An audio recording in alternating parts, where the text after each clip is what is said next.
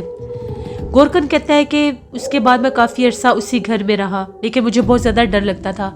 مجھے اکثر اس قبر کے پاس ایک مخصوص پرندہ بیٹھا دکھائی دیتا تھا۔ وہ بالکل ایسا ہی لگتا تھا کہ جس طرح سے کوئی کوا ہے۔ پتہ نہیں وہ پرندہ کہاں سے آتا تھا۔ رات بھر وہ اسی قبر کے پاس بیٹھا رہتا تھا اور پھر وہ غائب ہو جاتا تھا۔ میں نے اس کو رات کے ٹائم بھی وہاں پر بیٹھے دیکھا۔ اس کی آنکھیں یوں چمکتی تھی جس طرح سے اس کی آنکھوں میں سے روشنی نکل رہی ہو۔ پھر گورکن کی شادی ہو گئی۔ اس کے بعد گورکن جو تھا اس نے وہ قبرستان والا گھر چھوڑ دیا اور پھر گاؤں کی آبادی میں اس نے ایک گھر لیا جہاں پر اس نے رہنا شروع کر دیا۔ یہ ہم لوگوں کے گاؤں کی ایک کہانی تھی جو ہمیں گاؤں کے گورکن نے سنائی اور میں نے آپ کے ساتھ شیئر کی۔ بہت شکریہ آصف آپ کا۔ بڑھتے ہیں ایک اور خوفناک کہانی کی طرف۔ یہ خوفناک کہانی حسن شیئر کر رہے ہیں میاں والی سے۔ حسن کہتے ہیں کہ آج آپ کے ساتھ ایک بہت ہی زیادہ ڈراؤنی کہانی شیئر کرنا چاہتا ہوں۔ آج سے 2 سال پہلے کی بات ہے۔ میں اور میرا ایک دوست، ہم لوگ ایک جگہ سے واپس آ رہے تھے۔ ہم لوگ پیدل آ رہے تھے۔ ہم لوگ اپنے ایک دوست سے ملنے گئے ہوئے تھے۔ اس کے گھر سے جب ہم لوگ واپس اپنے گھر کی طرف آ رہے تھے، ہم لوگ ایک گلی سے گزر رہے تھے۔ اس گلی میں ایک خالی پلاٹ تھا اور وہاں پر بہت زیادہ جیسے کچرا وغیرہ لوگ پھینکتے ہیں، تو وہاں پر اس پلاٹ میں کچرا پھینکا کرتے تھے، تو وہاں سے دھواں سا اٹھ رہا تھا۔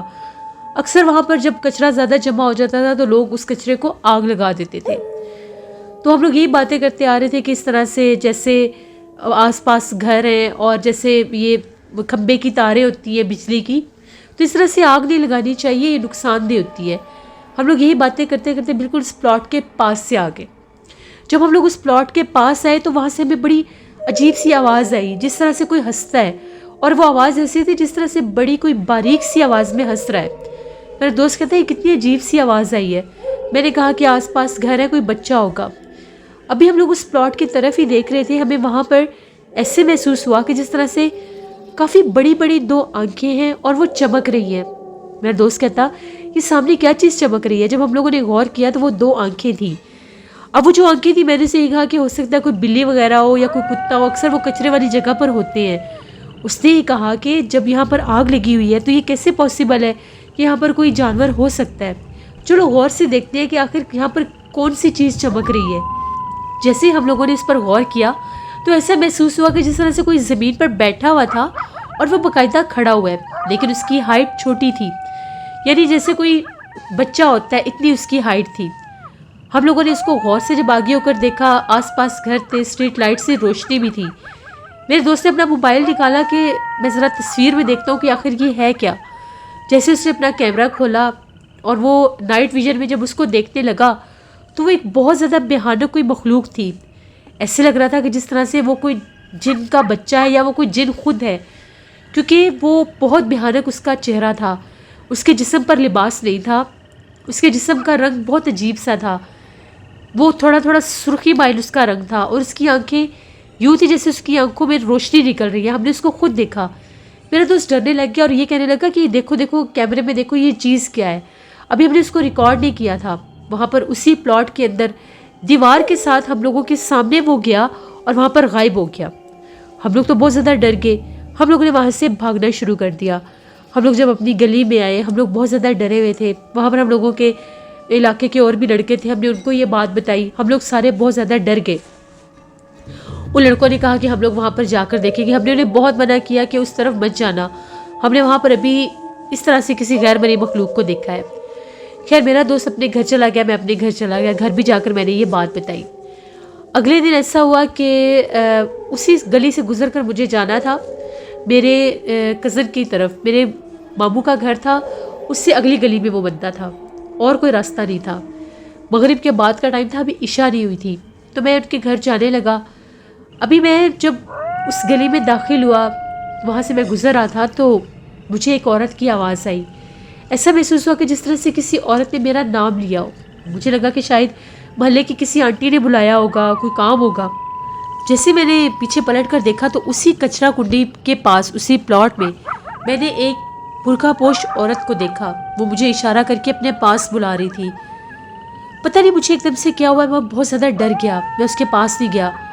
میں تیز تیز قدموں کے ساتھ گلی کے کونے پر چلا گیا. جیسے میں نے پیچھے پلٹ کر دیکھا تو وہاں پر وہ عورت نہیں تھی. میں بہت زیادہ ڈر گیا.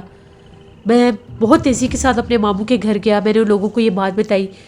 میرے ماموں نے مجھے سختی سے منع کر دیا کہ تم نے اکیلے اس گلی میں سے نہیں گزرنا.